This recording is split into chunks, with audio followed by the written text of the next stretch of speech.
અમેરિકાએ આજની તારીખમાં ઇન્ડિયા ઉપર 500% ટેરિફનો કે પછી 500% ટેરિફ નાખવાની ધમકી આપી દીધી છે. અને આવનારા સમયોમાં જો આ ટેરિફ નાખી દે તો એમાં કંઈ બહુ મોટી વાત નથી, કેમ કે 50% ટેરિફ તો આપણે પહેલેથી જોવા મળે જ છે.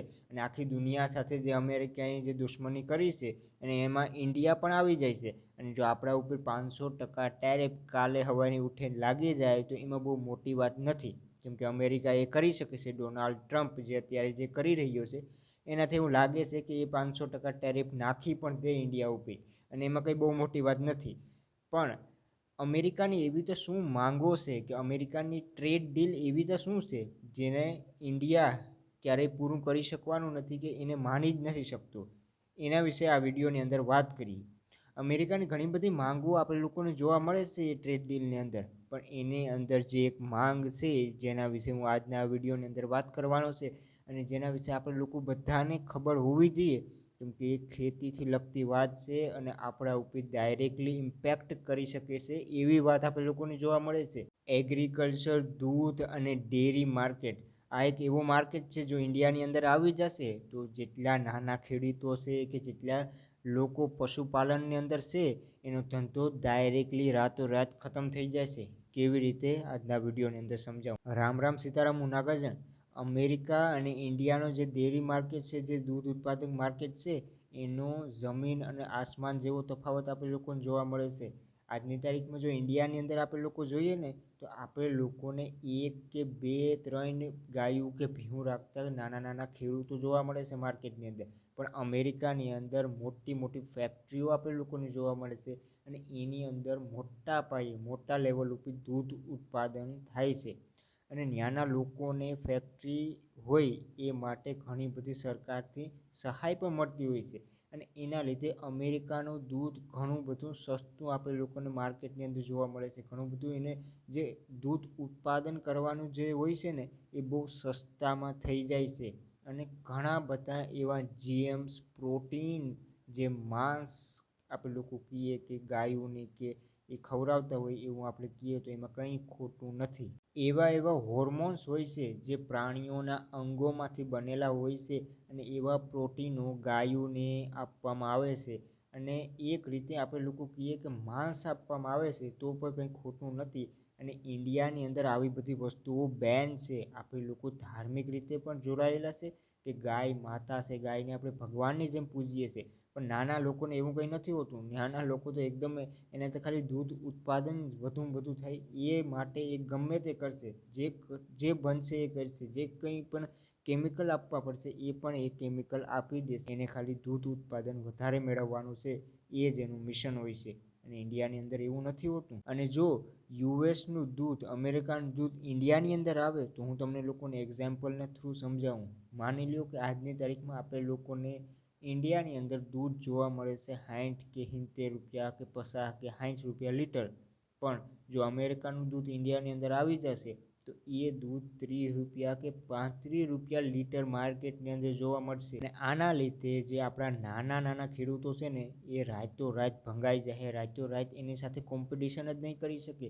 અને આ કોમ્પિટિશન નહીં થાય એટલે જેટલા પણ નાના નાના ખેડૂતો છે એ પાયમાલ થશે અને એ ડાયરેક્ટલી આપણા ઉપર જ આવશે, કેમ કે આપણે બધા ખેડૂતો નાના લેવલ ઉપર છે. 1-2 ભેંસું કે 1-2 ગાયું આપણે લોકો રાખીએ અને પોતાનું ઘર ગુજરાન ચડાવતા હોય છે. પણ આપણે લોકો જો માની લો કે ડાયરેક્ટલી 30 રૂપિયા લીટરની દૂધ વેચવું પડતું હોય તો આપણે લોકો પણ એની સામે નથી ટકી શકવાના. એટલે આ જે સસ્તું અમેરિકી દૂધ છે ને એ આપણા માટે એક રીતે ઝેરસ છે. એવું નથી કે એ દૂધ જેટલું સસ્તું આપણે લોકોને જોવા મળે છે એટલું એ દૂધ વધુ ઉત્પાદન કરે છે, એ પ્રોબ્લેમ છે. આપણે લોકોને પ્રોબ્લેમ એ છે કે એ સ્વાસ્થ્ય માટે પણ એટલું જ હાનિકારક આપણે લોકોને જોવા મળે છે. જે એ લોકો હોર્મોન્સ જે ગાયોને આપી રહ્યા છે, જેને RBGH કહેવાય છે, એ ઘણી બધી કન્ટ્રીની અંદર બેન છે. આવા હોર્મોન્સ જે આપી રહ્યા છે એ લોકો, એ અમેરિકાની અંદર તો એ ખુલ્લેઆમ વેચાય છે, ખુલ્લેઆમ ગાયોને આપવામાં આવે છે. પણ ઇન્ડિયાની અંદર પણ આ હોર્મોન્સ બેન છે અને તમે લોકો ક્યારેય પણ ગાયોને કે ભેંસોને આપી નથી શકવાના. એ હોર્મોન્સ અમેરિકાની અંદર ગાયોને આપવામાં આવે છે. અને એ દૂધ એક રીતે આપણે લોકો જો કહીએ તો ઝેર જેવું છે. અને ઇન્ડિયાની અંદર તો ક્યારેય ના આવવું જોઈએ, કેમ કે ધંધો તો ભાઈ છે.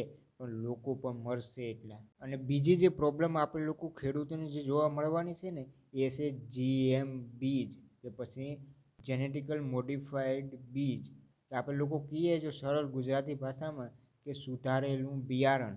અને જો આ બિયારણ ઇન્ડિયાની અંદર આવશે તો ઇન્ડિયાનું બિયારણ પણ એના જેવું જ થઈ જશે, બેકાર એકદમ, જે કંઈ કામનું નથી.